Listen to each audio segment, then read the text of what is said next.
बातों का विवेचन रह गया तो है समास प्रत्यय विधौ प्रत्ययता की बात। ये वार्तिक इन विधि तदंतस्य के ऊपर है। वार्तिक का किया विशेषणम तदंतस्य बोधकम। बोधकम विशेषण जो है तदंत का बोधक है कि नहीं। यदि विशेषण तदंत का बोधक सामान्यतया मान लिया जाए सर्वत्रापि विशेषणम तदंतस्य बोधकम, तो कहा समास विधौ दोषः। समास विधौ समास विधि में दोष आएगा। समास विधि कौन है जहां दोष आ जाएगा? तो सामान्यतया द्वितीया श्रुतातीत प्रतिगता से इस सूत्र को पकड़ लेते हैं। द्वितीया श्रुतातीत प्रतिगता टेस्ट इसको भी लगा दें। कौन किया स्वभाव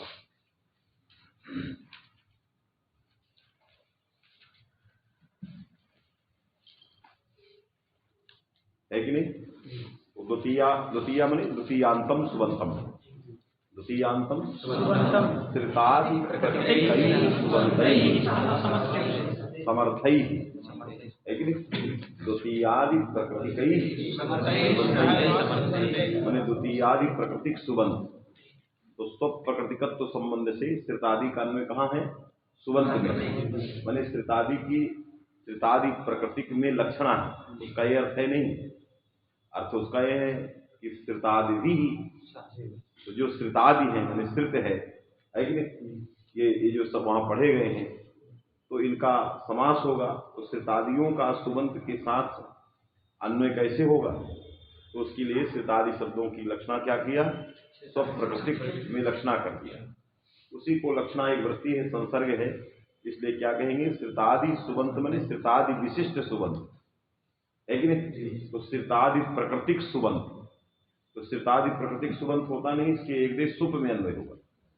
श्रुतादि प्रकृतिक माने श्रुतादि है प्रकृति जिस सुप की, फिर आगे आता है अंत।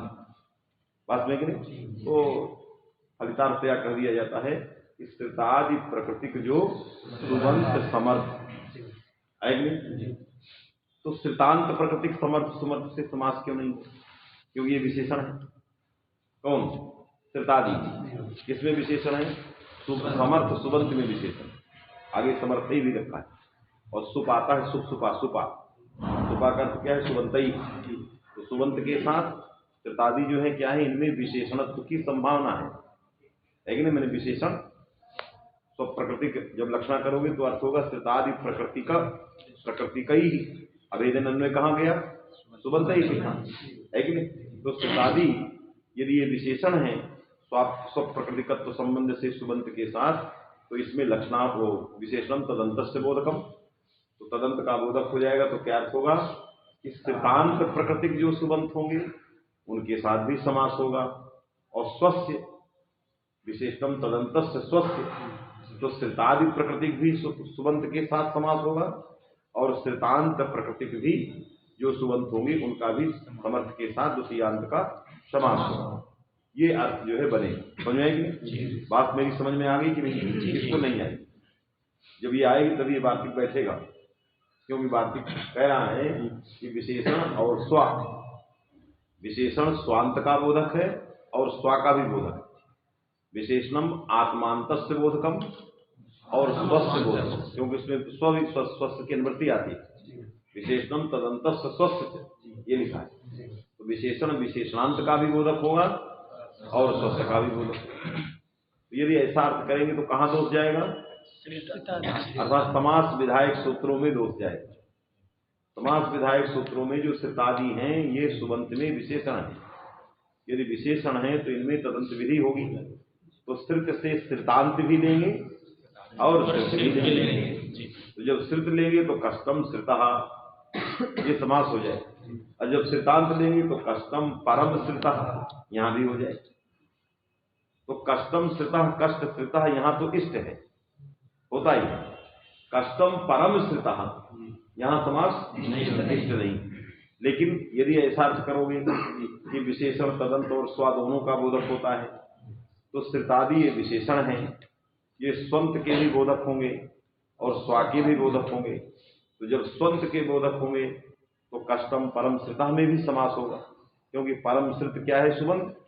श्रितांत सुबंत है, श्रित है अंत में जिसके, ऐसा सुबंत परम श्रित, आगे विभक्ति आएगी, तो इसके साथ भी समास होगा। तो इसके साथ समास जो है इष्ट नहीं है, इसलिए वार्तिक में लिखा कि समास प्रत्यय समास विधौ प्रतिषेधा, समास विधौ कि समास विधि में इन विधि तदंत से सूत्र नहीं लगता, तो द्वितीय श्रितातीत पतितगतातिष्ठ प्राप्तापन्न ही में नहीं लगेगा, आएगी द्वितीय श्रितातीत पतितगता प्राप्त इसमें नहीं लगेगा, नहीं लगेगा तो यहाँ तदंत विधि नहीं होगी।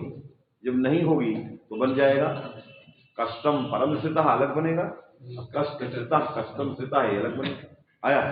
इससे वार्तिक में लिखा समास विधौ प्रतिषेधा, एक तो ये इसका फल है।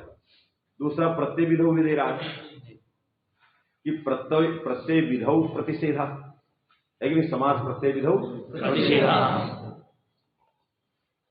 समास और प्रत्यय विधि में तदंत विधि का प्रषेध है। तो प्रत्यय विधि में उदाहरण आप देखिए, तमाम तद्धित में प्रत्यय विधान होते हैं, जैसे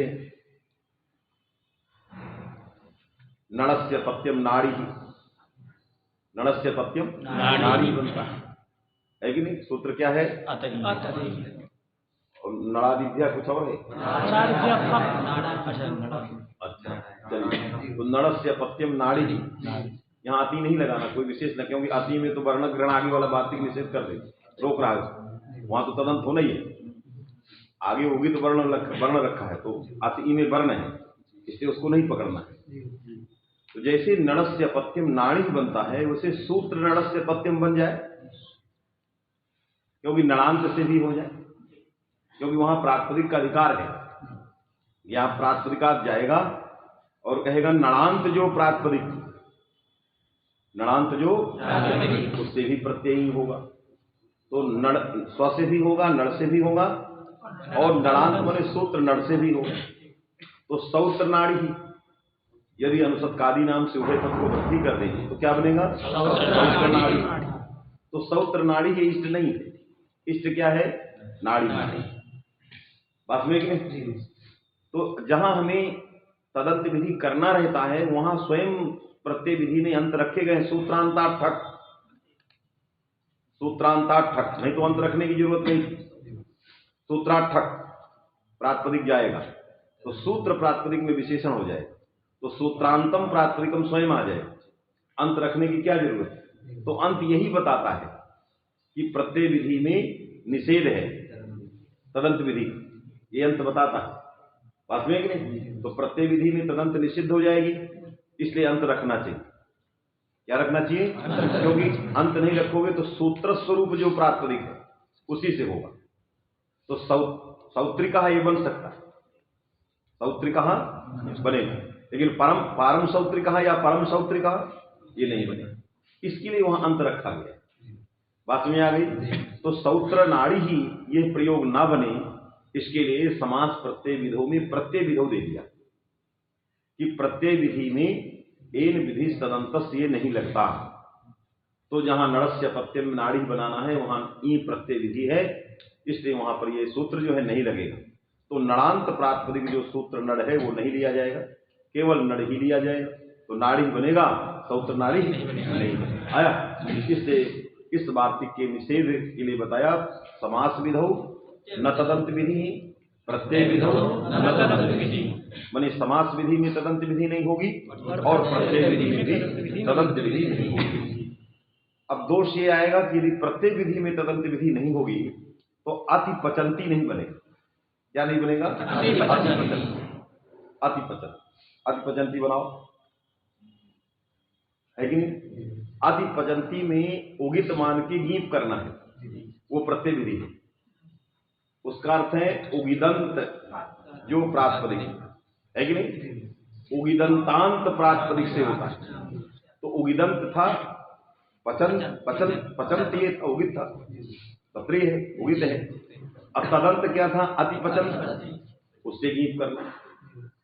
तो पचंती से भी करना है और पचंत अंत में हो उससे भी करना है। और आपने कहा कि प्रत्यय विधि में क्या नहीं होता, तदंत विधि नहीं होती। तो उग्रितस्य क्या कौन विधि करता है, ये प्रत्यय।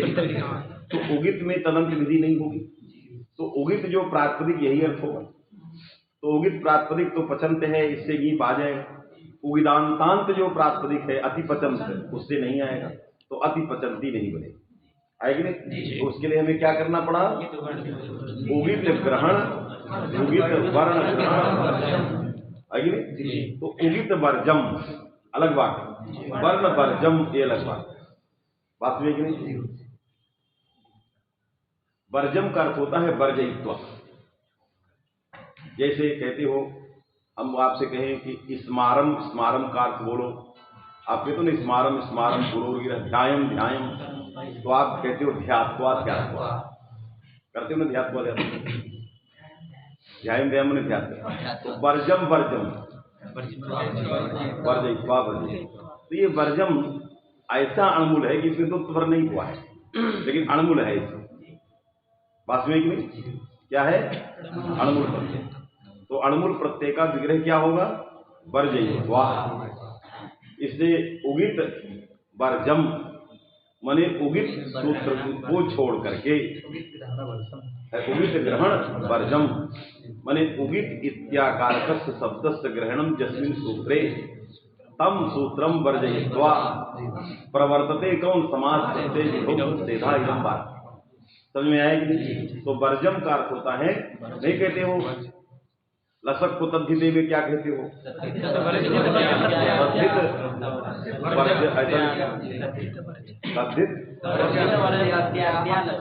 वर्ज। तो वर्ज में वही है, माने तद्धितम वर्जयित्वा। जहां भी वर्जम आ रहा है वो सब अणमुल प्रत्यान। कोई सूत्र है द्वितीयायान चकर, ये वाला अणमुल नहीं है जो इसमें आया दुत्त वाले में। एक सूत्र है द्वितीयायान चकर, कैसा है आप देखो वहां मिलेगा।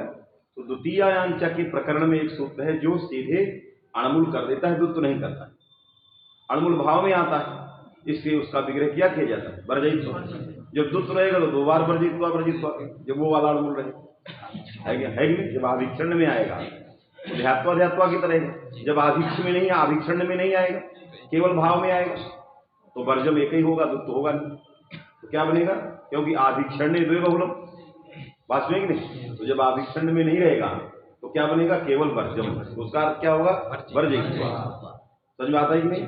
तो इसलिए यहाँ जो है उगित में ये समास प्रत्यय विधौ ये वार्तिक नहीं लगा तो उगित से भी होगा और उगिदंत से भी होगा। तो उगित में पचंती में भी होगा और उगिदंत दोनों में अतिपचंती यहाँ में, दोनों में प्रत्यय हो जाएगा। दूसरा क्या है, वर्णस्य ग्रहणम यत्र, वर्णस्य ग्रहणम वर्णः ग्रह्यते यस्मिन् तद वर्ण ग्रहणम, वर्णः ग्रह्यते यस्मिन् सूत्रे, वर्ण का ग्रहण जिस सूत्र में है ऐसा सूत्र अति। अति में जो आ है वो वर्ण है कि नहीं, और प्रत्यय विधि है। अब कहोगे प्रत्यय विधि में तदंत विधि होती नहीं है, तो अति ये प्रत्यय विधि है, यहाँ तदंत विधि नहीं होगी, तो आ इत्याकारक जो प्रातिपदिक होगा उसी से ई प्रत्यय आएगा। तो अस्य अपत्यम ई यहाँ पर आएगा, दक्षस्य अपत्यम दाक्षी यहाँ नहीं आएगा, ये दोष आ गया। समझ में आएगी नहीं, केवल आ से आएगा तो क्या अर्थ होगा, अस्य अपत्यम ये बनेगा, लेकिन दक्षस्य अपत्यम समझ में आएगी नहीं। जैसे दुर्गा सप्तशती पढ़ते हो तो एक बीच में आता आ, एक शब्द आता वहां बड़ा आ और विसर्ग लग गया आ, उसी से सीधे विभक्ति आ गई, उससे क्या आ गई विभक्ति। दीर्घ आ है और आगे विस्पा की तरह विसर्ग लगा है, लेकिन पूरा श्लोक क्या है, वो आ प्रयोग है किस अर्थ में, विचार करें।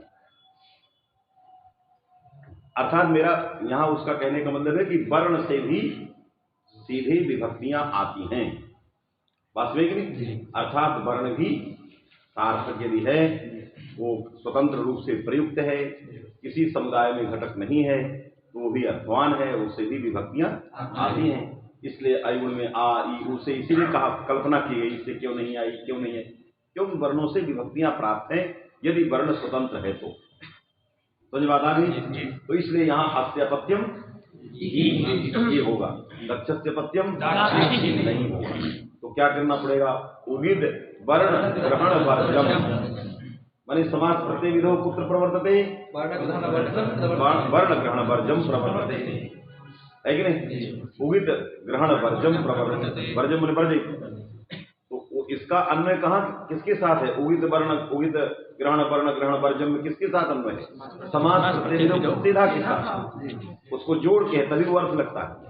उगित वर्ण ग्रहण वर्जम समास प्रत्यय विधो प्रतिधा, बस ये है, वो तोड़ तोड़ के लिख दिया है इस तरह, क्योंकि तो वर्जित्वा को अपनी आकांक्षा है, वास्तविक हो जाएगा समास प्रत्यय विधो प्रतिधा, समझ में आ गया। तो इसलिए जब वहां वर्ण ग्रहण जहां रहेगा वहां समास प्रत्यय विधो प्रतिधा नहीं रहेगी, तो तदंत विधि हो जाएगी। तो अकारांत जो प्राकृतिक और स्वस्थ, तो ई भी बनेगा और दाक्षी भी बनेगा, आएगा तो बन गया है। उगित वर्ण ग्रहण वर्जम विरामोवसानम। अच्छा, नया सूत्र आ गया, लेकिन सब स्वतंत्र प्रकरण है, अलग अलग सूत्र हैं, सब सुंदर सुंदर सूत्रों का चयन किया है। जो इधर उधर बिखरे हुए सूत्र थे, अर्धुस्तवर्णस्य चा प्रत्यय के बाद भुवादो धातु से शुरुआत किया, चार्यो सबसे जहां से शुरुआत किया, सब जितने सुंदर सुंदर सूत्र थे, लेकिन उन सुंदर सूत्रों को यहाँ चयन कर दिया। ऐसे बहुत सूत्र थे, लेकिन जिनको छोड़ दिया, युस्त्राक्षो नदी छोड़ा, शेषो के सभी छोड़ा, सब ला सकते थे, लेकिन वो सुंदर नहीं, लेकिन वो किसी एक जगह एकांगी थे। क्या थे, एकांगी। ये सर्वांगीण बहुत क्षेत्रों में लगे, व्यापक थे। जैसे अवसान क्या है, ये व्यापक वस्तु है, लेकिन संहिता क्या है, व्यापक है। संयोग क्या है, व्यापक है, लेकिन धातु क्या है, व्यापक है। निपात क्या है, ये ऐसे व्याकरण के सिद्धांत हैं जो सब जगह आते हैं।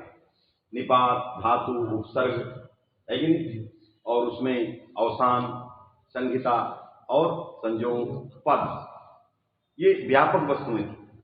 इसलिए जो सुंदर सुंदर व्यापक थे, व्यापकत्व प्राधान्य, उनको ले लिया। पूछा जाएगा ना शेष क्यों छोड़ा, व्याप्यत्व अप्राधान्य, वो एक अर्थ संकीर्ण विशेष में है, एक इकारांत रहेगा, ये इकारांत रहेगा। निपात पूछा जाएगा तो बहुत लंबा चौड़ा है।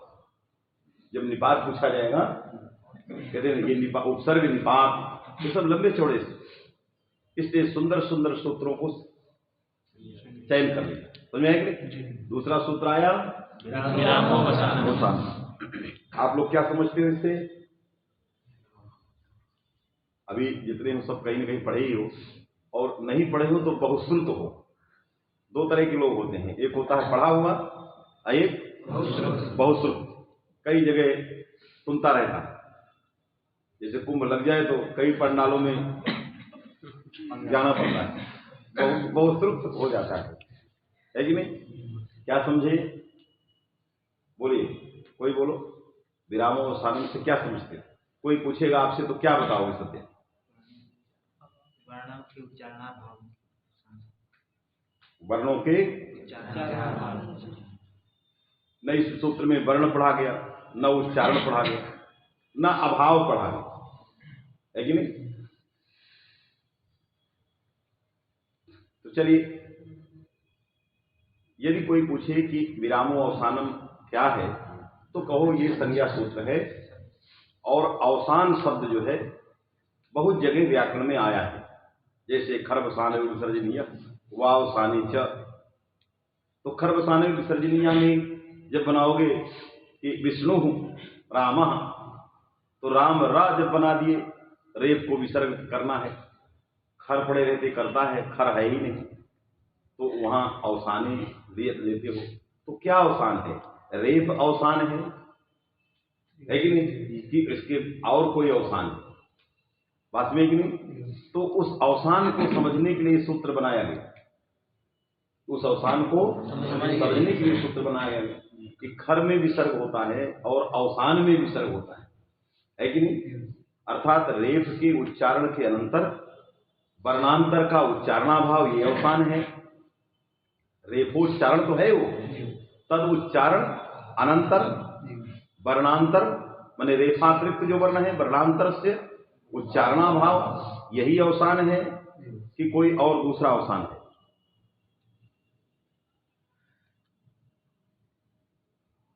समझ बात आ गई कि नहीं? तो इसमें दो प्रकार के पक्ष आए हैं, आप लोग देखिएगा वहां क्या लिखा है। दो प्रकार से इस सूत्र का विचार किया, परंपरा में किया जाता है। एक अंतिम वर्ण को अवसान कहते हैं और एक अभाव को अवसान कहते हैं, है कि नहीं? जो अंतिम वर्ण है उसको अवसान कहें। जब अंतिम वर्ण को अवसान कहेंगे, एक पक्ष है राम र, पूछा जाएगा क्या अवसान है, तो कहोगे रा अवसान। तो पूछा जाएगा कि रा अवसान है तो विसर्ग कैसे होगा? क्योंकि उसमें क्या होना चाहिए, अवसान पर में होना चाहिए, तो रा ही अवसान है।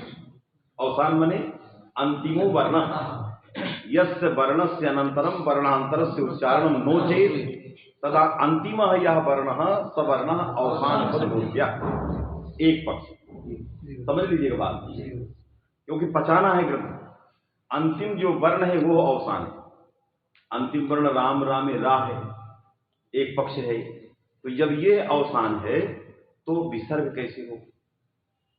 क्योंकि वो कहता है अवसान पर में रहे तब विसर्ग होता है। समझ बात है कि नहीं? तो खरबसानयो विसर्जनीय का अर्थ बदलना पड़ता, कभी ऐसा नहीं, अर्थ बदलना पड़ता। अर्थात खरबसानयो में सप्तमी है, जो खरी वाली सप्तमी है वो अलग है और अवसान वाली सप्तमी अलग है। खर की सप्तमी परे रहते हैं और अवसान की सप्तमी रेफ में जाती है। अवसाने स्थानी विसर्ग, अवसानी किस प्रकार के स्थानी में विसर्ग बैठेगा? जो अवसान स्थानी होगा। तो अवसान स्थानी कौन है? रेफ, क्योंकि अंतिम वर्ण है वही अवसान। तो विषय के भेद से सप्तमी में भेद कर देंगे, जैसे आदि सब प्रत्ययों में करते हैं।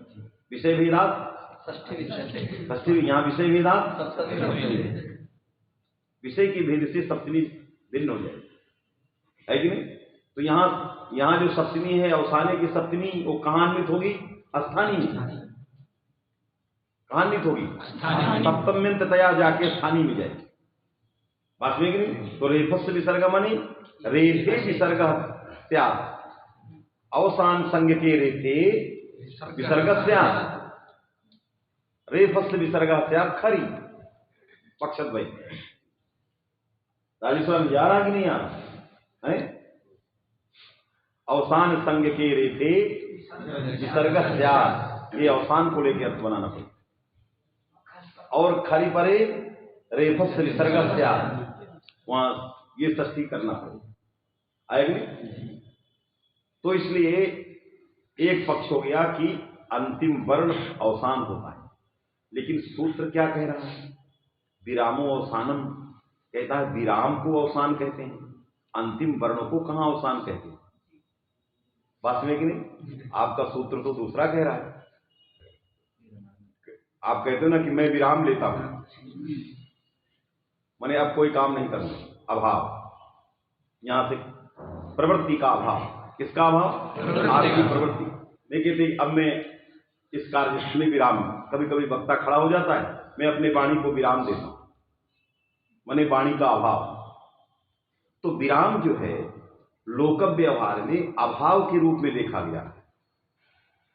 कोई नहीं कहता कि ये जो अब अंतिम वाला शब्द जो बोले हो यही विराम है। जैसे कहे ना कि मैं वाणी को विराम देता हूं, माने वाणी अब आगे नहीं जाएगी, शब्द आगे नहीं जाएगा, कि जो अंतिम वाला बोले वो विराम है। ऐसा तो नहीं लग रहा, समझ में आएगी नहीं? लेकिन एक पक्ष ये कह रहा है कि नहीं, अंतिम वर्ण माने मेरा जो अंतिम शब्द है उसको मैं विराम कर रहा हूं, या तो ये अर्थ है कि नहीं, जो अंतिम शब्द है वही विराम है। लेकिन ऐसा लोक व्यवहार में नहीं देखा जाए। वहां तो ये देखता कि अभाव में राजनीति से विराम ले रहा, मैंने अब उलट के नहीं करूंगा, अभाव सर्वथा। तो जब अंतिम वर्ण लेना होगा तो उसकी व्युत्पत्ति करना होगा विरम्यते यस्मिन अथवा विरम्यते अनेन। दो व्युत्पत्ति कर दी, दो में से कोई सा। किसी कोई आचार्य विरम्यते अस्मिन करता है और कोई आचार्य विरम्यते अनेन करता है।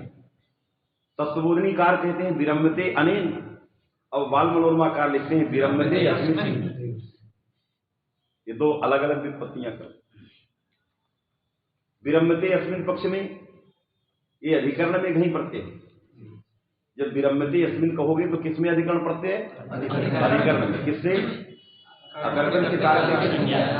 तो ये तो विराम कोई संज्ञा नहीं है, तो या तो संज्ञा को प्रायिकत्व मानो और या तो बाहुल्यकात्म मानो।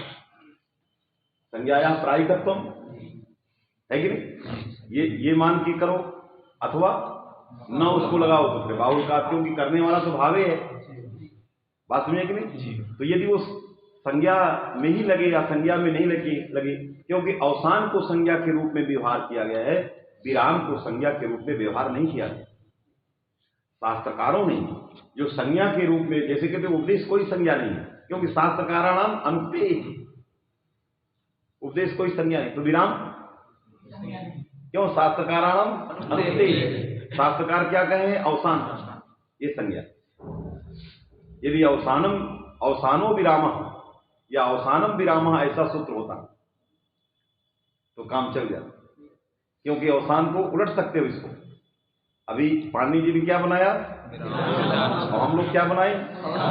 अवसानम विराम। जो अवसान है अर्थात विराम की अवसान संज्ञा, तो सूत्र क्या होगा खरवसानयो में? खर विरामयो।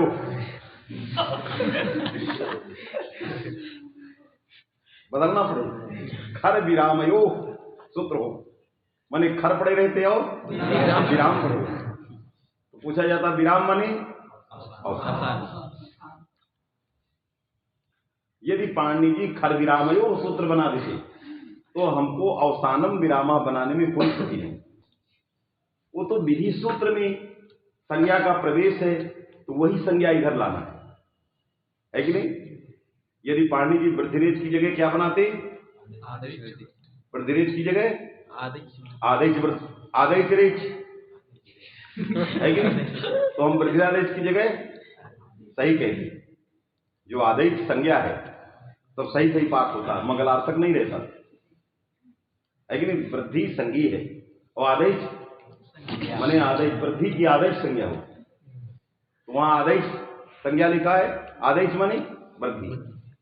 लेकिन पाणिनि जी ने ऐसा नहीं लिखा, विधि सूत्र ऐसे बने हैं, इसलिए उनके लिए यहां ऐसे संज्ञा सूत्र बनाने पड़े। यही कारण था। यदि ऐसे सूत्र होते तो सब उलट गया हो, पूरा व्याकरण उलट जाता है कि नहीं? यदि ऐसे बना दिया जाए पूरा उलट जाए, एक तरफ से 9 व्याकरण के बाद 10वां शुरू हो जाए है कि नहीं? और ये हो जाएगा कि बड़ा विलक्षण पैदा हो, सारा उलट दिया। तो ऐसी जगहों में उल्टा जा सकता है जहां, लेकिन ऐसी परंपरा नहीं थी, उनको भी कहीं से प्राप्त है। चलिए, तो इन्होंने कहा विरम्यते अस्मिन, है कि नहीं? और इन्होंने कह दिया विरम्यते अनेन।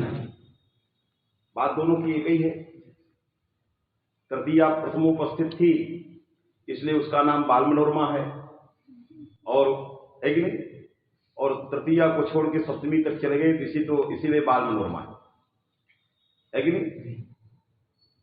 माने आपके कमरे में लड्डू रखा है और आप चले गए बसंत बहार लौड़ा में लड्डू लेने, तो आपको क्या कहेंगे? ये बाल मनोरमा है।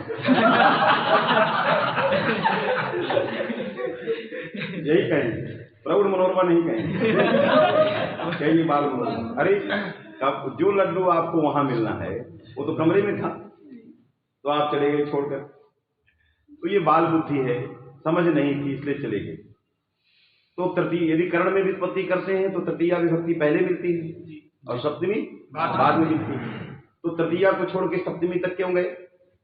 क्योंकि इनका नाम बाल मनोरमा है। बात समझे कि नहीं? इसलिए ये बाल मनोरमा जब छपी तो हमारे गुरुजी इसको उल्टा रखते थे। ऐसे रखिए, उल्टा, सीधी किताब नहीं रखो कि जब से ये आ गई तो परिश्रम नहीं करना, समझे कि नहीं?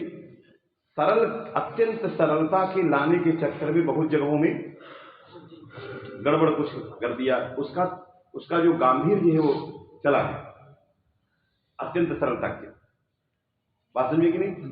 इसलिए ये कहीं नहीं लिखा आपको कि तृतीया लिया जाए, सब दोनों लिखा है, लेकिन आपसे भी कोई पूछता है कि दोनों में से औचित्य क्या है, पूछ सकता है ना कि भाई तत्वबोधनी है और ये है, दोनों व्युत्पत्तियां अलग अलग हैं, इन दोनों में से औचित्य क्या है?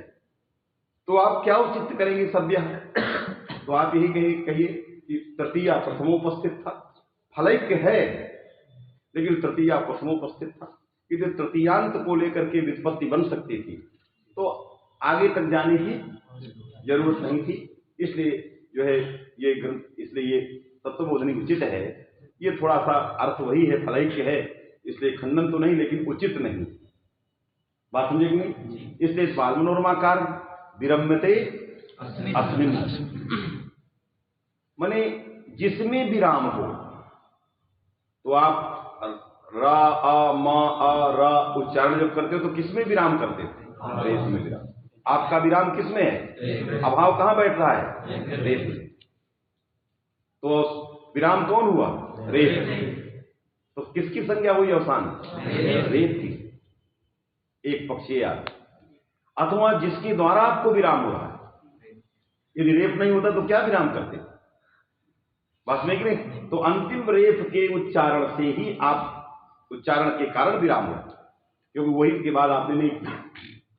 तो विरम्यते अनेन रेफेण, तो विराम माने विराम माने रेफ। एक उदाहरण बता, तो इन दोनों व्युत्पत्तियों में क्या आया? अंतिम जो वर्ण आया वही अवसान हुआ, अर्थात ये अवसान का अर्थ वर्ण है, अवसान माने वर्ण। इस पक्ष में, इस प्रकार की व्युत्पत्ति में ये वृत्ति नहीं बनेगी जो ये लिखा है। कौन वृत्ति? वर्णानाम अभाव। ये तो वर्णों के अभाव को कह रहा है, वर्ण को नहीं कह रहा, ये तो वृत्ति गलत है। तो ये टीकाकार लिखने कैसे लग गए इस तरह? वास्तव में कि नहीं? तो इनको लिखना चाहिए कि वृत्ति द्वयी, इनको क्या लिखना चाहिए? वृत्ति द्वयी। और इस वृत्ति पर यह टीका लिखनी थी, विरम्यते अस्मिन् अनेन, और जो लिखा है उस पर दूसरा टीका लिखना, दूसरे पक्ष को लिखना। इस पक्ष को जब वृत्तिकार ने स्पर्श ही नहीं किया, आप टीका किस पर लिख रहे हो? सूत्र की वृत्तियों पर ही तो टीका लिख रहे हैं, सूत्र के अर्थ को लगाने के लिए लिख रहे हैं। जिस किसी ने सूत्र की वृत्ति लिखा उसने तो इसका स्पर्श ही नहीं किया कि अंतिम वर्ण अवसान होता है कि नहीं? तो उसने लिखा नहीं और आप जो है चले गए, तो उसको क्या कहेंगे? अप्रासंगिकत्व। क्या कहो? अप्रासंगिकत्व। जैसे आप हमको कहो गुरु जी हमारे गांव आओ तो हम आपको देख लें,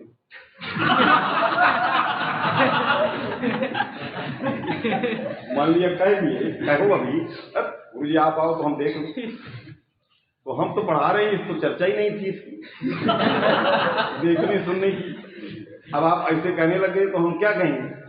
अप्रासंगिक बोल रहे हैं, इसका तो कोई प्रसंग ही नहीं। उसी तरह ये बोलने लगे, तो बेचारे दीक्षित जी ऐसी वृत्ति नहीं लिखे, लेकिन ये सब दीक्षित जी के विरुद्ध ललकारने लगे, आओ हम देखते हैं।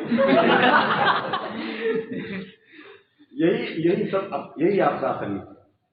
लेकिन यह भी वृत्ति बन सकती है, नई वृत्ति बन सकती है, तो बन सकती है इसलिए उसकी व्याख्या लिखा, लेकिन इन्होंने नहीं बनाया, आगे आने वाला कोई बना सकता है कि नहीं? तो यदि हम इस प्रकार का सूत्रार्थ करें विरम्यते यस्मिन् अनेन वा, तो क्या वृत्ति बनाओगे? अंतिम वहां कैसे लिख दोगे? ये लिखोगे विरामः अवसान संज्ञक स्यात्, बस इतने लिखो, उसमें वर्णा नाम ये सब नहीं जोड़ो, सीधा लघुभूत वृत्ति होगी विरामः अवसान संज्ञक। अब विरामः दो लकीर है कि नहीं? अब आपको उसकी टीका लिखना होगा, विरामः उसके आगे दो लकीर, अब आगे लिखोगे अंत्यः वर्ण, है कि नहीं? उच्चारण का जो अंत्य वर्ण है, उच्चारण क्रिया का अंत्य वर्ण, बात में कि नहीं, वो लिया जाए। तो विराम की व्याख्या करनी, तब ये केवल इतनी वृत्ति रहेगी, वर्णानाम माने वर्णानाम नहीं, विराम छोटी सी वृत्ति। तो विराम अवसान संज्ञा, यह वृत्ति प्रथम टीकाकार को दिखाई दे रही है, बात में कि नहीं, क्योंकि सूत्र में ऐसे लिखा है, सूत्र में वर्णानाम फिर वर्णोच्चारणानाम ये सब कुछ नहीं लिखा, बात में कि नहीं, यही लिखा है।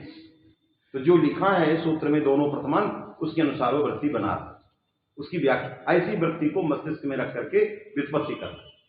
लेकिन इसमें दीक्षित जी ने इतनी सुंदर छोटी सी व्युत्पत्ति को छोड़ करके क्यों चले गए दूसरे पक्ष में?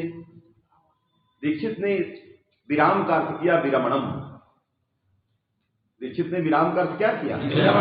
और अभी तक हम लोग क्या कर रहे थे? यस्मिन अनेन।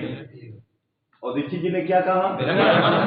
लिखा नहीं उन्होंने, लेकिन ऐसे ही मान के चले, क्योंकि जो अर्थ लिख रहे हैं वास्तविक नहीं।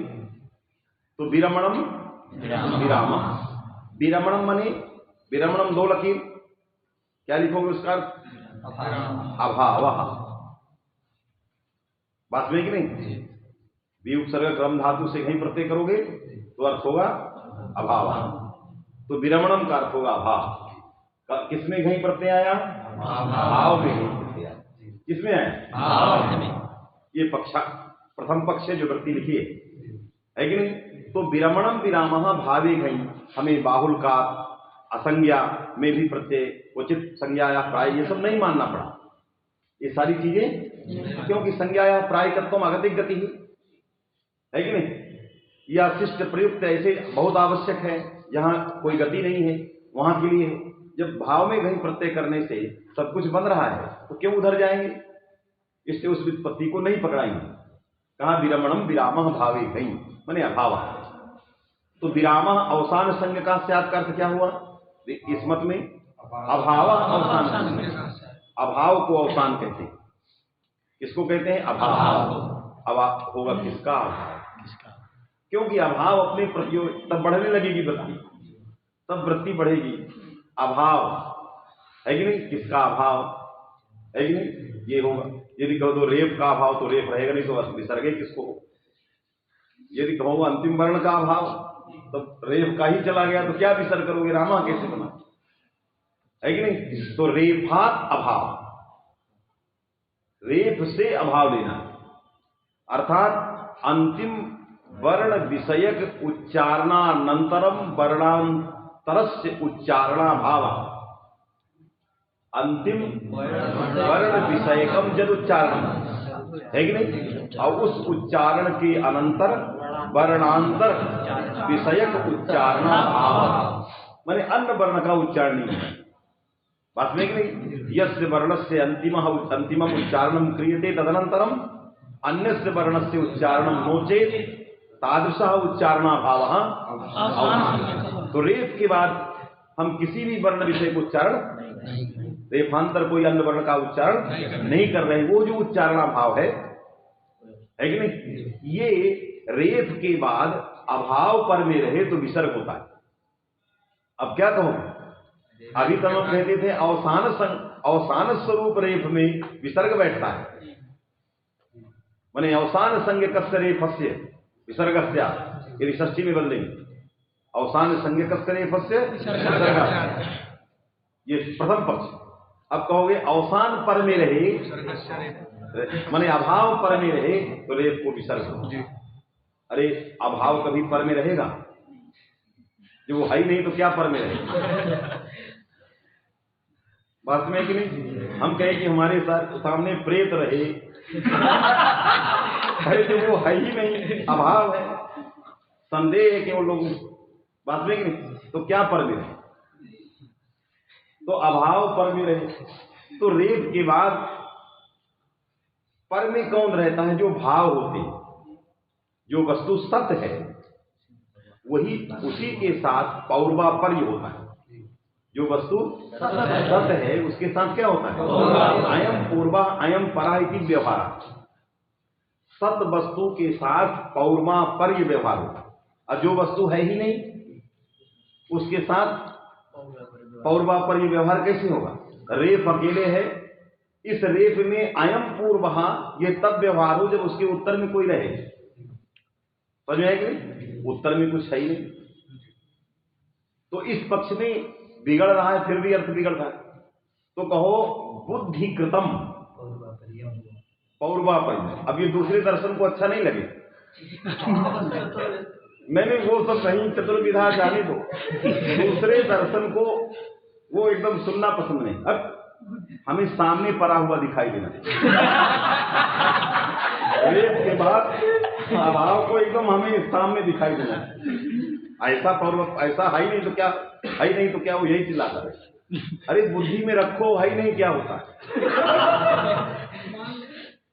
बुद्धि में जब आप सोते हो तो बड़े बड़े राजा बन जाते हो, तब तो मान लेते हो। जब आप सोते हो, स्वप्न देखते हो, कहते हो कि हमारे सामने 4 किलो सोना रखा है, फिर बहुत अच्छा स्वप्न देखते और कुछ था नहीं, लेकिन उसको मानते हो कि नहीं मानते? उसको तो मानते हो। उसी तरह इसको भी मानो। जब बुद्धिस्ट स्वप्न में आए हुए पदार्थों के न रहने पर भी मान लेते हो, है कि नहीं? जो स्वप्न में आए हुए पदार्थ हैं उनकी बाह्य सत्ता है ही नहीं, वो दुनिया में है ही नहीं, फिर भी उनको मानते हो कि नहीं? उनको मान लेते। तो अब इसी तरह से जब वहां बुद्धि में मान लेते हो तो यहां भी मानना पड़ेगा, बात में कि नहीं? इसलिए बहुत तर्क से, बहुत समझा बुझा के उनको समझाना पड़ता है कि ऐसे समझो इसको, है कि नहीं? इसलिए वैयाकरण कहता है कि हम पदार्थ को 2 तरह से मानते हैं, एक बौद्धिक मानते हैं, एक बाह्य मानते हैं। क्या मानते हैं? घटपट आदि जितने ये पदार्थ हैं ये बाह्य जगत में हैं, तो ये भी पदार्थ हैं, ये पूर्वापर सब ये दिखाई देंगे। एक कुछ ऐसे होते हैं जो संसार में नहीं रहते लेकिन बुद्धि में रहते हैं, बात में कि नहीं? आपने कहा कि आकाश में फूल खिला है, न होता तो कभी लिखता कैसे, है कि नहीं? और उस फूल को अमुक व्यक्ति अपने सिर में लगाए है,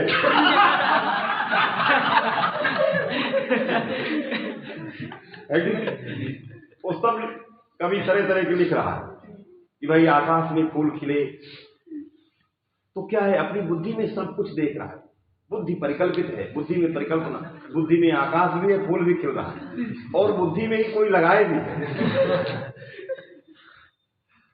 तभी तो लिखता है खपुष्पकृत शेखर, तभी तो लिखता है खपुष्पकृत शेखर। कहा ये खपुष्पकृत शेखर है, आकाश में खिले हुए फूलों से युक्त इसका शेखर मस्तिष्क है कि नहीं? ऐसा पुरुष है। तो ये सारा आपने मान लिया, क्यों माना? बौद्धिक बुद्धि में सब चीज, बाह्य जगत में सर्वथा शून्य, बाह्य जगत में वो तीनों कालों में वो चीज बाह्य जगत में नहीं हो सकती। ऐसी अर्थ भी हम बुद्धि में मानते हैं, है कि नहीं? दूसरा कोई माने या उसको मानना पड़ेगा, नहीं तो उसका स्वप्न ही सब बेकार हो जाए, स्वप्न का आनंद ही नहीं ले पाए, है कि नहीं? तो इसलिए जो है ये जो रेफ है, वर्ण है, उसका अवसान अभाव के साथ जो पौर्वा पर है, अभाव पर में हो तो रेफ को विसर्ग हो, इस प्रकार का जो पौर्वा पर है, ये पौर्वा पर में क्या है? बुद्धिकृत है, बौद्धिक है। तो इस पक्ष में हमें पौर्वापर्य बौद्धिक मानना पड़ेगा। जब हम व्युत्पत्ति करेंगे विरमणम विरामः अभावः, है कि नहीं? कस्य भावः, तो कहोगे वर्णानाम, है कि नहीं? तो क्योंकि वर्ण ही प्रस्तावन माने प्रसंगतः प्राप्त है। आप चर्चा किसकी हो रही है? वर्णों की हो रही। तो कस्य भाव है, इस जिज्ञासा में कौन आएगा? जो प्रसंगतः उपस्थित होगा, है कि नहीं? तो प्रसंगतः प्राप्त जो है उसी को लिखा किसी टीका में प्रस्ताविक है कि नहीं? माने उसको प्रस्तुत किया गया, उसका प्रस्ताव किया गया। तो वर्ण ही प्रसंगतः प्राप्त है, तो वर्णों का अभाव है। तो कहा वर्णों का अभाव, वर्ण तो नित्य है। आप कहते हैं ना शब्द नित्य है, बात में कि नहीं? वर्ण माने पद। अरे वर्ण क्या है? पद है, उनसे भी विभक्तियां आती हैं, वो भी पद हैं। इसलिए पदस्फोट से वर्णों को भी लिया। तो ये नित्य हैं। जब ये सब नित्य हैं तो इनके अभाव की क्या कल्पना? ब्रह्म को नित्य मानो, कह दो वहां गोदौलिया में ब्रह्म नहीं। ब्रह्म को नित्य भी मानो और कह दो गोदौलिया में गए तो ब्रह्म था ही नहीं। सोनारपुरा में था तो गोदौलिया में।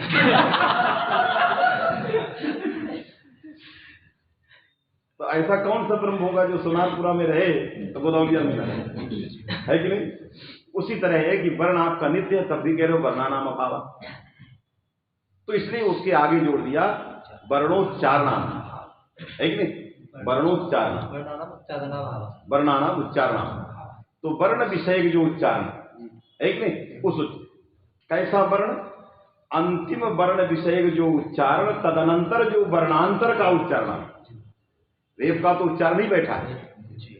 रेप का राम रामे रेप विषय कम उच्चारणमस्ति, रेप विषय का उच्चारण है वहां, लेकिन तदुत्तर जो रेफातिरिक्त वर्ण तद विषय उच्चारण का अभाव, यही अभाव है कि नहीं? रेफातिरिक्त वर्ण विषय उच्चारणाभाव, यही क्या हुआ? अवसान। उसी को लिखा वर्णोच्चारणानाम अभाव है। वर्णोच्चारण है कि नहीं? वर्णोच्चारणानाम अभाव ही अवसान है। तो रेफातिरिक्त जो अन्य वर्ण है कि नहीं, तत्संबंधी वर्णानाम उच्चारणाभाव, जो अवसान है वो अवसान मिल गया तो रेफ को विसर्ग हो गया। समझ में आ गई? ये वृत्ति विरमणम विराम पक्ष में लिखा है कि नहीं? और उस पक्ष में केवल विराम, विराम माने अंतिम वर्ण है कि नहीं? उच्चारण क्रिया का संबंधी जो अंतिम वर्ण, बात में कि नहीं? तो जब विषय अंतिमोच्चारण है, तत्संबंधी जो वर्ण होगा वो विराम पद से लिया जाएगा। विरम्यते यस्मिन् वर्णे, है कि नहीं? या जेन वर्णेन विराम, असौ वर्ण अंतिम वर्ण जो है अवसान का।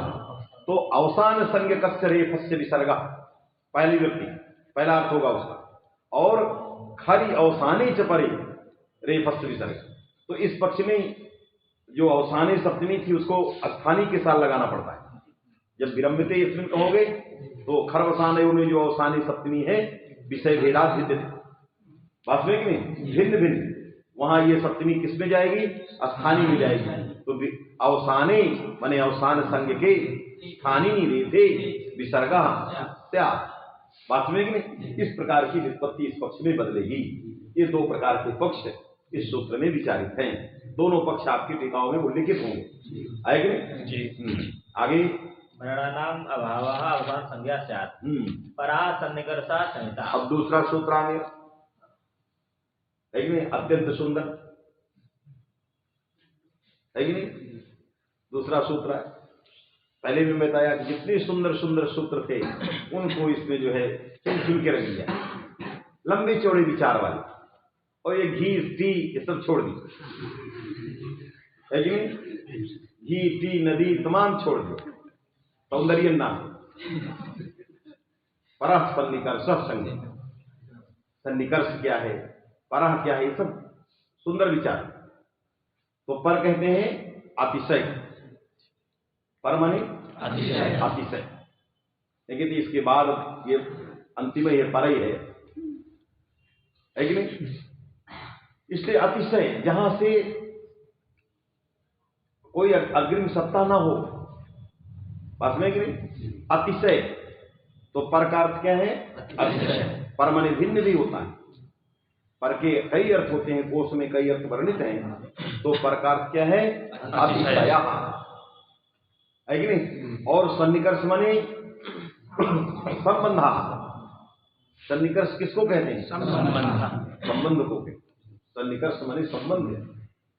शब्द शास्त्र में स्वस्वामी भाव जन ये तो संबंध बनेंगे नहीं, तो सामीप्यम संबंध, अतिशय सामीप्य, है कि नहीं? अतिशय सन्निकर्ष, जो अतिशय सामीप्य है उसको क्या कहेंगे? संहिता। पर यहां भी कुछ जोड़ा है, क्या जोड़ा?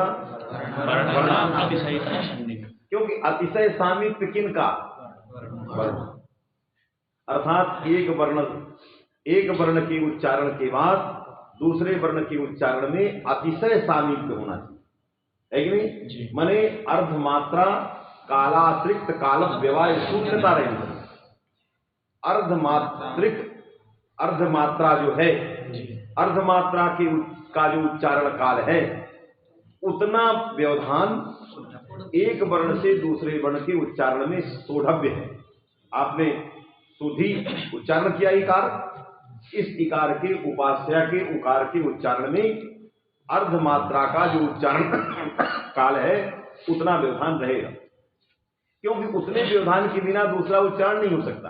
युगपत दो वर्णों का एक साथ उच्चारण नहीं कर सकते, अव्यवहित। युगपत अव्यवहित दो वर्णों का एक साथ उच्चारण असंभव है। ई और ऊ का एक कालावच्छेदेनो अव्यवहित उच्चारण हो जाए असंभव।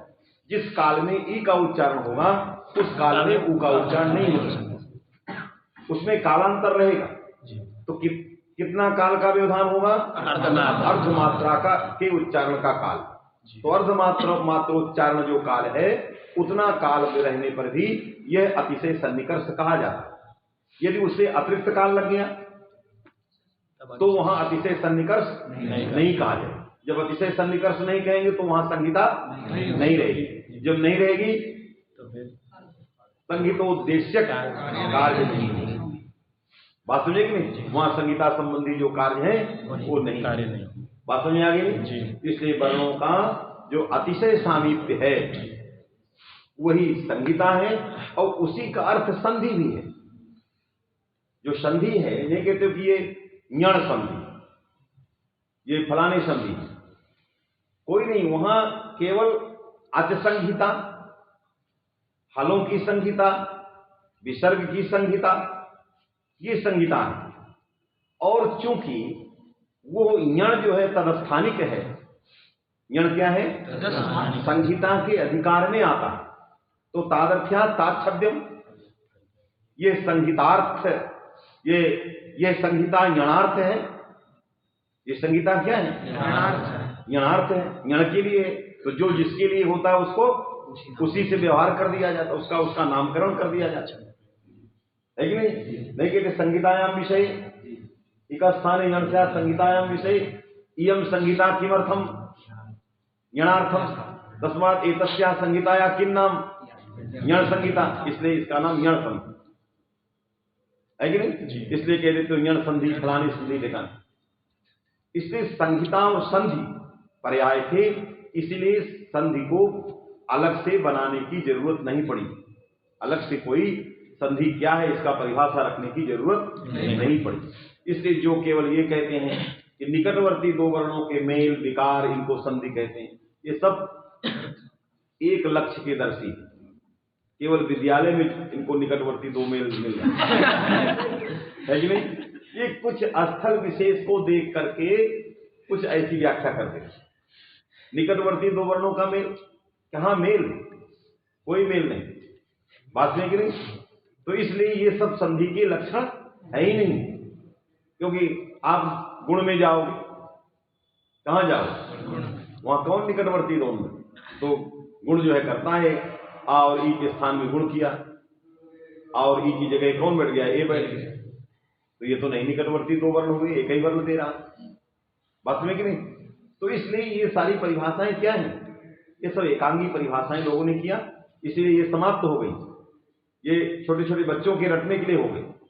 जब वो प्राइमरी में छोटे छोटे बच्चे आए तो उनको रटा दिया गया, फिर वो आगे इंजीनियर बनेगा, इससे मतलब ही नहीं है आपके निकटवर्ती से। वो कुछ और पढ़ेगा, उससे मतलब है ये क्या आपके निकटवर्ती। लेकिन जब इधर आओगे तो ये हमेशा पढ़ना पड़ेगा। वर्णों के अतिशय सामीप्य को संहिता का है कि नहीं? अतिशय सामीप्य क्या है? तो अतिशय सामीप्यगतम अतिशयत्व क्या है? तो अर्धमात्रोच्चारण कालातिरिक्त काल व्यवाय। बात में कि नहीं? यही जो है संहिता है, यही इसका अतिशयत्व है। समझ में आता गई? फिर आगे तो ये संहिता का इसलिए विचार किया कि इसका क्षेत्र लंबा था। ये इकोणच में भी है, आदगुणा में भी है, वृद्धिरेच में भी। बहुत जगहों में सारे प्रकरणों में संहितायाम सूत्र का अधिकार है। तो संहितायाम सूत्र लंबे चौड़े व्यापक को लेकर चलता है, उसका स्वरूप क्या है, क्यों ऐसा है, इसलिए इसका बताना अनिवार्य है। बात जो है कि नहीं, अवसान यह एक बहुत पारिभाषिक और लोक में प्रचलित ऐसा शब्द है। लोक में कादयो मावसाना अनंत काल से प्रचलित है ना, कादयो तो माँ अवसाने अंते, माँ को अवसान कहते हैं। माँ माने अंतिम वर्ण, कादि में हो और उसका अंतिम वर्ण क्या होगा, माँ, ये अवसान है। ये किस पक्ष में है, विरम्यते यस्मिन्, किस पक्ष में, कादयो मावसाना, माँ अवसान में हो, है कि नहीं। तो माँ अवसान में हो माने अंत में हो, तो माँ अवसान कैसे बनेगा, माँ के बाद कोई अन्य वर्ण का अभाव होना चाहिए। तो ये किस पक्ष में ये पक्ष लगेगा, बात में कि नहीं जी। तो इसलिए बहुत प्रचलित अत्यंत व्यापक विषय था, इसलिए विरामो अवसानम का विचार किया, समझ में आएगी, इसलिए परासन्निकर्ष संहिता का विचार किया। फिर आगे सुप्तिगंतम पदम, फिर आ गया सुप्तिगंतम पदम, है कि नहीं। ये भी बहुत प्रचलित अत्यंत व्यापक पद के विषय में बहुत सारी विचार अन्य सर्वत्र किए गए हैं। पद किसको कहते हैं, अन्य शास्त्रों में बोधक को ही पद कह देते हैं। किसको कहते हैं, बोधक को पद कहते हैं। अर्थ का बोध कराने वाला जो शब्द है वो पद है। तो राम ये पद है, सु ये पद है, तो दोनों का समुदाय राम वाक्य, ऐसा दर्शन है कि नहीं। जो बोधक को पद करते हैं तो राम क्या है, बोधक है, और सु बोधक है। दोनों का समुदाय क्या है, वाक्य। दो पद समुदाय तो क्या है, वाक्य। किसी ने नहीं कहा कि राम वाक्य है कि नहीं। तो इसलिए इस तरह के पद को हम लोग अपदम न प्रयुंजित, हम ऐसे पदों को नहीं मानते, क्योंकि हम कहते हैं कि अपदम न प्रयुंजित और पदम प्रयुंजित। तो राम यदि पद है तो अकेले प्रयोग होगा राम, लेकिन प्रयोग क्या होता है लोक में, रामा, इससे राम अपद है। और न केवल प्रत्यय प्रयोगतव्य, यदि वो स्वतंत्र पद होता तो उसका स्वतंत्र प्रयोग होता, इसलिए वो अपद है। बात में कि नहीं जी, क्योंकि केवल प्रत्यय प्रातिपदिक नहीं होते, इसलिए अपद है सब। बात समझ आएगी नहीं। तो इसलिए हम पद किसको कहेंगे, प्रकृति और प्रत्यय के समुदाय को। वो प्रत्यय कौन होना चाहिए जिसके समुदाय बनाना है, सुप और तिंग। सुप और तिंग ये प्रत्यय जिसके अंत में हो, इनकी प्रकृति आदि में हो, ऐसा जो समुदाय होगा उस समुदाय को हम क्या कहेंगे, पद कहेंगे, है कि नहीं। तो सुबंत तदादि हो और तिङंत तदादि हो, तब वो पद कहा जाएगा। और ऐसे पद समुदाय, ऐसे पद समुदाय हम क्या कहेंगे, वाक्य कहेंगे। यद्यपि हम वाक्य के विचार करने, वाक्य हमारा मुख्य है, लेकिन हम वाक्य पर विचार नहीं करते। वाक्य शास्त्र दूसरा है कि नहीं। हम क्या हैं, पद शास्त्र, हम पदों पर विचार करते। इसलिए व्याकरण पद और प्रमाण न्याय और वाक्य, इसलिए कहते हो पदवाक्य प्रमाण पार, वाले ये तीनों जान गए, है कि नहीं, तीनों जान गए। तो हम लोग केवल पद शास्त्रवादी, शब्द है कि नहीं। हमारे यहाँ क्या है, शब्द है, शब्द की प्रधानता है और शब्द का महत्व है। और ऐसा ऐरू गैरू खैरू के उच्चरित शब्द नहीं है कोई उच्चारण कर दिया, दिन भर एक बड़ी झूठ बोलता है और कहा इसका शब्द प्रमाण हो, ऐसे व्यक्ति का शब्द प्रमाण नहीं हो। जैसे किसी अस्पताल में तुम बीमार हो जाओ और वो इतनी तोंद निकाल के डॉक्टर बैठा हो और स्वयं कराह रहा हो, आपकी नाड़ी देखते उसको हफरा चुका, तो यही लगेगा कि मुक्ति इससे मिल जाए। अरे ये क्या हमारा ठीक करेगा, स्वयं मर रहा लगेगा कि नहीं। तो ये जो स्वयं मिथ्यावादी है, स्वयं अप्रामाणिक है, तो इसके द्वारा उच्चरित कैसे प्रमाणित हो सकता, स्वयं झूठा है। तो ये जो बोलेगा, तो जो व्यक्ति प्रमाणिक होता है उसके द्वारा निकली गई बात प्रमाणिक होती है, और जो व्यक्ति अप्रमाणिक हुआ तो उसके द्वारा निकले हुए सारे शब्द इसलिए कहा गया आप्तोच्चरितः, इसलिए कहा गया आप्तोच्चरितः, आप्तोपदेश रूपः शब्द प्रमाण, आप्तोपदेश रूपः, जो आप्तोपदेश रूप शब्द है, रूप्यते अनेन रूपः, है कि नहीं?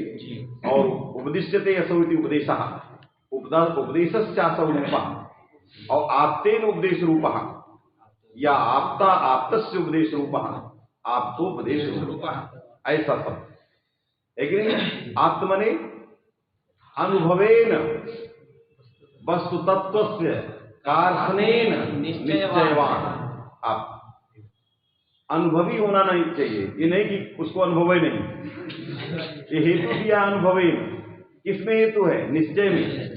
किसी भी वस्तु को कार्षणेन निश्चय उसके पास होना चाहिए, यानी कि ये वस्तु है जिसका आधा जानता है, कार्षणेन संपूर्ण उसको ज्ञान है कि नहीं? साकल्येन पूरा व्यापक, कि आधा समझ लिया और आधा खत्म, वो आप नहीं, बात में कि नहीं? तो ये वस्तुओं के वास्तविक समग्र स्वरूप को कैसे जानेगा? कारण क्या उसके जानने का? अनुभवी, वो अनुभवी होगा। तो अनुभवी ऐसे नहीं हो जाता कि संसार का अनुभव केवल मिथ्या बोलने में होता है, जितना आप अन्नबंड काम करो उतना अनुभव ये बढ़ेगा। अनुभव जो होगा वो साधना से होगा, वो अनुभव के लिए, उस अनुभव की बात कर रहा है, सांसारिक अनुभव की बात नहीं है। इसलिए आगे लिख दिया रागादि प्रसाद, इस प्रकार का अनुभव लोक में नहीं होगा, जो आगे लिख रहा है, इसी अनुभव को दोहरा बात समझे कि नहीं? ऐसा शब्द जो होता है वही प्रमाण के रूप में लिया जाता है, समझ आता है कि नहीं? जी। चलिए, तो ये होगा सुप्तिगंतम पदम में सुप और तिंग नाम के प्रत्यय हैं। सुप माने स्वादिपांत समुदाय तत्त घटक प्रत्यय, तिंग माने है कि नहीं? त्याग नाम समुदाय घटक तत्त प्रत्यय। तो तिंग कितने हो गए? 18, और ये सुप कितने हो गए? 21। इन 21 प्रत्यय जिस प्रकृति से आएंगे वो प्रकृति प्रत्यय समुदाय तदादि कहा जाए, है कि नहीं? ये 18 प्रत्यय जिस धातुओं से आएंगे वो समुदाय क्या कहे जाएंगे? ऐसे जो समुदाय होंगे उनको हम क्या कहेंगे? पद कहेंगे, और ऐसे पदों के समुदाय को हम क्या कहेंगे? वाक्य कहेंगे। बात में कि नहीं? समझ में आया? सुप्तिगंत सुबंतम, तिगंतम माने सुबंत तदादि, और तिगंत तदादि पद संज्ञा होती, तदादि जोड़ देना। सुनिए कि आगे आएगा, थोड़ा चलिए। सुबंतम तिगंतम च पद संगम स्यात्। हाँ, हलोनंतरा संयोग। बस आवाज तो पूरा नहीं होगा, अभी लंबा है। तो कितने सूत्र बचे? छोटे छोटे